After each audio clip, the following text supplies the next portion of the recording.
शब्दार्थ: अल्लड़पन, मनमौजीपन, झिझकना, संकोच करना, हताश, निराश, निराई, खरपतवार निकालने की क्रिया।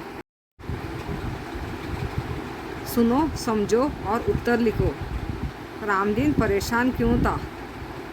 रामदीन परेशान था क्योंकि उसके चारों बेटे बड़े आलसी थे और इधर उधर बैठकर गप्पे मारा करते थे। तीर्थ यात्रा पर निकलने के समय रामदीन ने बेटों से क्या कहा? तीर्थ यात्रा पर निकलते समय रामदीन ने बेटों से कहा कि उन्होंने खेत में धन गाड़कर रखा है और ज़रूरत पड़ने पर उसे निकालकर वे उपयोग कर सकते हैं। चारों भाइयों को पिताजी की कौन सी बात याद आई? चारों भाइयों को पिताजी की ज़रूरत पड़ने पर खेत में गड़ा धन निकाल लेना, यह बात याद आई। चारों भाइयों के मन में उत्साह कब जागा? खेत में जब नन्हे नन्हे अंकुर निकल आए तब चारों भाइयों के मन में उत्साह जागा। निम्नलिखित वाक्यों के सामने सही अथवा गलत के निशान लगाइए। रामदीन स्वयं तो बहुत परिश्रमी था। सही। रामदीन अपने बेटों के सच्चेपन से परेशान था। गलत। बेटे पिताजी की तीर्थ यात्रा की बात सुनकर नाराज हुए। गलत। खेत में नन्हे नन्हे अंकुर निकल आए। सही। फसल बहुत अच्छी नहीं हुई। गलत।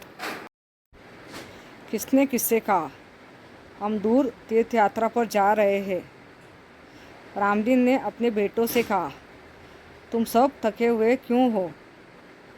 हरिनाथ काका ने रामदीन के बेटों से कहा, अब तुम्हें खेत में गड़े धन का राज समझ में आ गया होगा। रामदीन ने अपने बेटों से कहा, परिश्रम से ही धन पाया जा सकता है। रामदीन के बेटों ने रामदीन से कहा, निम्नलिखित शब्दों के समानार्थी शब्द लिखे। गांव, ग्राम, परिश्रमी, मेहनती, सुबह, प्रातः।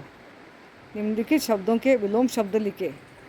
परिश्रमी, आलसी, इधर उधर, परेशान, निश्चित, दिन रात, खुशी दुख, सुबह शाम, सामान्य असामान्य, अच्छी बुरी, समाप्त शुरू, बेचना खरीदना।